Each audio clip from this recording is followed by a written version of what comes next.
कहा था कि ये टंकी का काम करता है, यानी स्टोरेज का काम करता है। उसके बाद में ये हार्ट में जाने के बाद में जो है हार्ट जब पंप करता है तो ब्लड को प्यूरिफाई करके फिर हमारे सारे ऑर्गन्स में भेजता है। यह इसकी अहम भूमिका है हमारे हार्ट की। तो जब ब्लड प्रेशर कहते हैं तो हमको हार्ट से ज्यादा जानकारी होना जरूरी है। अब दोस्तों इसको दो प्रकार से मेजरमेंट करते हैं, क्योंकि जब हार्ट पंप करेगा, जैसे आप सभी को विदित है कि हार्ट में लब डब इस प्रकार के जो है आवाज आती है, तो ये जो लब डब है इसका मतलब प्रेशर हो रहा है, यानी कि इसका हार्ट सिकुड़ना या हार्ट का फैल, यानी इस प्रकार से जब वो ब्लड को छोड़ता है तो हम क्या समझते हैं कि जैसे वो प्रेशर उसमें आता है और वो ब्लड हमारे कैपिलरीज और वेन के द्वारा, कैपिलरीज के द्वारा हमारे भिन्न भिन्न जो हमारे ऑर्गन्स है उसमें वो जाता है शुद्ध ब्लड। अब इसके 4 वॉल्स होते हैं, हार्ट के जो है 4 वॉल्स होते हैं। फ्रंट वॉल को वेंट्रिकल कहते हैं, रेयर वॉल को वेंट्रिकल कहते हैं। इसमें जो फ्रंट वॉल जो रहता है वो थोड़ा सा हार्ड रहता है। अगर हार्ड रहता है तो उसको प्रेशर करने में ताकत लगती है, और ताकत लगती है तो जब ब्लड फ्लो होता है तो उसका एक प्रेशर बनता है, और उसका जब प्रेशर बनता है तो उसको ही हम मेजरमेंट करते हैं हमारे मर्क्यूरी में, जो है mmHg का रूप हम जिसको बोलते हैं। तो ये mmHg जो मर्क्यूरी का है, ये इसका एक स्केल है, और इसका जो स्केल होता है 120/80। अब ये 120/80 क्या है ये भी मैं यहाँ से थोड़ा सा आपको बताऊंगा। और ये जो 120/80 के बीच में जो गैप है, कौन सा 120 और 80 के बीच में कितना गैप है, 40 का। तो ये 40 क्या है ये भी मैं बताऊंगा। तो जब ये हम ब्लड प्रेशर जो नापते हैं वो मशीन का नाम है स्पेग्नोमेनोमीटर, उसके द्वारा ही ब्लड प्रेशर को हम यानी मेजरमेंट करते हैं। तो ये जब ब्लड फ्लो होता है हमारे हार्ट से सारे डिफरेंट ऑर्गन्स में, तो इसकी जो स्पीड रहती है 120 और 80, यानी 120 की स्पीड से जाता है और 80 के स्पीड से वापस आता है। क्यों? क्योंकि ये जब हार्ट लब डब होता है तो ये जो जाने की प्रक्रिया और वापस आने की प्रक्रिया ये थ्रू लंग्स होते हुए जाता है। अब हमारे शरीर में जो वेन्स है, वेन्स से भी जो फाइन जो एकदम ही पतली जो रहती है वो कहलाते हैं हम कैपिलरीज। और कैपिलरीज जो है हर ऑर्गन्स के पास में रहती है, हर ऑर्गन्स को वो लपेटे हुए रहती है, जैसे ब्रेन में, जैसे हार्ट में, लीवर में, किडनी में, ये अन्य जगह। अब इसमें जो प्रकार के हम मेजरमेंट करते हैं, जो 120 जो रहता है उसको हम कहते हैं सिस्टोलिक ब्लड प्रेशर। सिस्टोलिक यानी फर्स्ट नंबर 120, इसको हम मेजरमेंट जब करते हैं तो 120 सिस्टोलिक कहा जाता है, यानी अपर पार्ट। इसका मेजरमेंट रहता है कि हार्ट का कॉन्ट्रैक्ट, यानी कि जो है वो प्रेशर होता है, यानी लब एंड डब, ये जो है इसमें।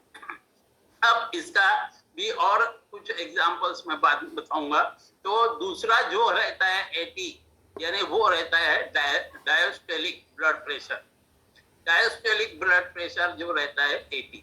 अब ये दोनों के जो बीच में का जो डिफरेंस है 40, वो है पल्स रेट। 40 जो रहता है वो पल्स रेट का रहता है जो दोनों के बीच में। अब हम यहाँ पर ये देखना पड़ेगा कि हमारा सबसे जो ज्यादा ध्यान रखना पड़ता है दोस्तों, वो है ब्लड प्रेशर का अपर पार्ट सिस्टोलिक। अब इसको आपने तो जान लिया कि कैसे मेजर करते हैं, ये 120 क्या है, 80 क्या है। इसका और भी बहुत डिटेल है, लेकिन समय के अभाव में मैं बिल्कुल शॉर्ट में जो स्लाइड्स में वही बताने की कोशिश करूँ। जब भी हम हमारा बीपी मेजर करते हैं दोस्तों, तो यह ध्यान में रखना है कि जब हम ब्लड प्रेशर हमारा मेजर करते हैं इस मशीन के द्वारा, तो उस समय हमने स्मोक नहीं किया हुआ होना चाहिए half an hour before, exercise नहीं किया होना चाहिए, और कैफेनेटेड जो ड्रिंक्स है जैसे चाय, कॉफी या कोलाज, ये सब चीजें ये नहीं लेना चाहिए। कब? जब हम हमारा बीपी का मेजरमेंट करते हैं उसके 30 मिनट्स बिफोर।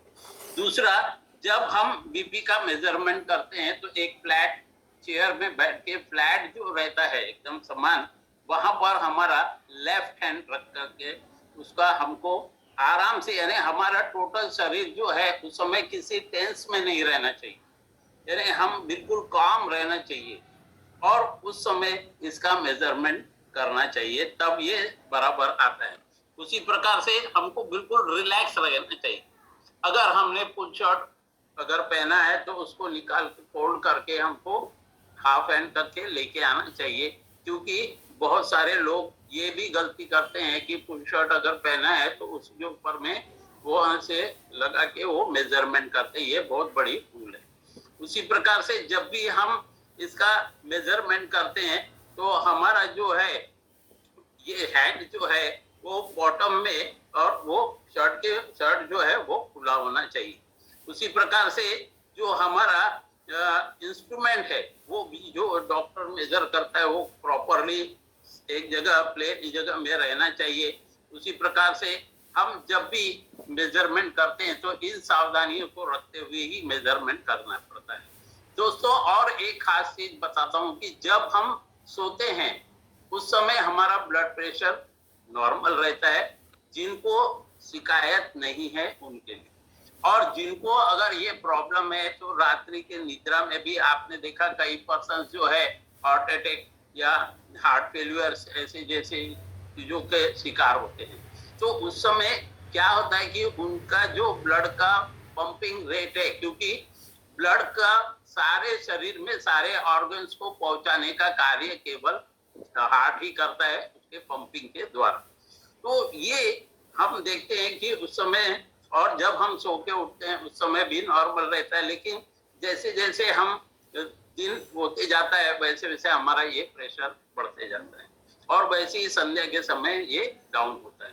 तो इसका जो नॉर्मल रेंज रहता है, जो सिस्टोलिक उसमें लेस देन 120 होना चाहिए और डायस्टोलिक जो है लेस देन 80 होना चाहिए, तब हम ये मानते हैं कि ये नॉर्मल है थ्रू आउट द डे। उसी प्रकार से अगर इसमें कुछ फ्लक्चुएशन आ रहा है, यानी अगर ये बढ़ा हुआ है 120 से 129 और जो डायस्टोलिक है लेस देन 80 होता है, तो समझ में आपको आ जाना चाहिए कि हमारे को कहीं ना कहीं कुछ प्रॉब्लम है। अब हाई ब्लड प्रेशर का स्टेज 1 जो हाइपरटेंशन के द्वारा आता है, उसका जो रेंज रहता है सिस्टोलिक 130 टू 139 ये रेंज में रहता है और डायस्टोलिक 80 टू 89 में रहता है। तो ये चीजों की जानकारी हमको अति आवश्यकता है। जो भी व्यक्ति यहाँ 40 प्लस है उनसे मैं निवेदन करूंगा कि हर 15 दिन महीने भर में 1 से 2 बार इनको अपना बीपी चेक करा लेना चाहिए। अब क्या होता है ये हाई बीपी यानी कि high blood pressure. High blood pressure का जो मतलब होता है कि जो ब्लड का फोर्स रहता है वो हमारे आर्टरीज में, आर्टरीज से वेन में, वेन से कैपिलरीज में जो जाता है उसकी जो रेंज रहती है, उसकी स्पीड रहती है वो बहुत ज्यादा हो जाती है। तो उस समय हम क्या होता है कि हाई ब्लड प्रेशर के शिकार होते हैं और इसको हम कहते हैं कि हाइपर टेंशन। हाइपर यानी ज्यादा, हाइपर टेंशन। और इसका जो नॉर्मल ब्लड प्रेशर रहता है जो 120 टू 180 उससे भी ये बढ़ जाता है।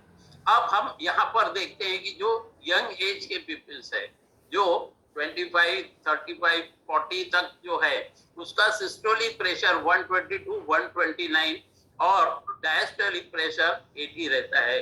ये एलिवेटेड ब्लड प्रेशर अगर फ्लक्चुएट होता है तो एडल्ट्स में ये जहां तक हमारा मेडिकल साइंस में मानना रहता है ये बराबर है। लेकिन अगर हाई ब्लड प्रेशर का जो प्रेशर जो सिस्टोलिक है 130 से ऊपर अगर हो रहा है और डायस्टोलिक जो है 80 से ज्यादा हो रहा है तो हमको समझ लेना चाहिए कि हमारे को हाई बीपी के हम शिकार हो चुके हैं, हाइपरटेंशन के हम शिकार हो चुके हैं।